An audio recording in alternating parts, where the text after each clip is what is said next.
നമസ്കാരം, കൊട്ടാരക്കര മീഡിയയിലേക്ക് സ്വാഗതം.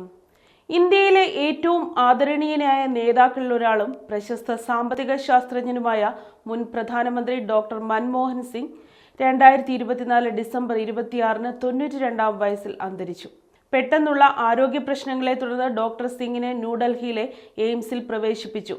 അദ്ദേഹത്തിന്റെ മരണം ഇന്ത്യൻ രാഷ്ട്രീയത്തിലെയും സാമ്പത്തിക നേതൃത്വത്തിലെയും ഒരു യുഗത്തിന്റെ അവസാനത്തെ അടയാളപ്പെടുത്തുന്നു.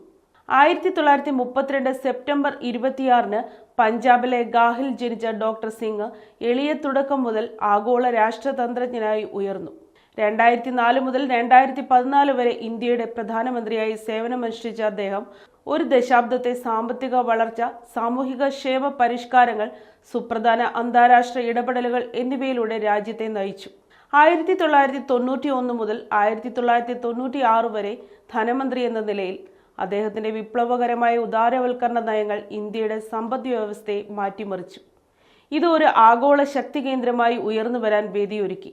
വിനയം, സമഗ്രത, ദീർഘവീക്ഷണമുള്ള നേതൃത്വം എന്നിവയ്ക്ക് പേരുകേട്ട ഡോക്ടർ സിംഗ് പത്മവിഭൂഷൺ ഉൾപ്പെടെ നിരവധി ബഹുമതികൾ നേടിയിട്ടുണ്ട്. അദ്ദേഹത്തിന്റെ ഭരണകാലത്ത് MNREGA വിവരാവകാശ നിയമം തുടങ്ങിയ സുപ്രധാന പദ്ധതികൾ നടപ്പാക്കുകയും ചരിത്രപരമായ ഇന്തോ-US ആണവ കരാർ സുരക്ഷിതമാക്കുന്നതിൽ അദ്ദേഹം നിർണായക പങ്ക് വഹിക്കുകയും ചെയ്തു. ഡോക്ടർ സിംഗിന് ഭാര്യ ഗുർശരൺ കൗറും അവരുടെ 3 പെൺമക്കളുമുണ്ട്. ഇന്ത്യയുടെ പുരോഗതിക്ക് അദ്ദേഹം നൽകിയ മഹത്തായ സംഭാവനകൾ ഉയർത്തിക്കാട്ടിക്കൊണ്ട് ലോക നേതാക്കളിൽ നിന്നും, രാഷ്ട്രീയ വ്യക്തികളിൽ നിന്നും, പൗരന്മാരിൽ നിന്നും ആദരാഞ്ജലികൾ ഒഴുകുന്നു. ശവസംസ്കാര ക്രമീകരണങ്ങൾ നടക്കുന്നു. സംസ്ഥാന ബഹുമതികൾ നൽകും. തലമുറകളെ പ്രചോദിപ്പിക്കുന്ന ഒരു നേതാവിന്റെ നഷ്ടത്തിൽ ഇന്ത്യ അനുശോചിക്കുന്നു.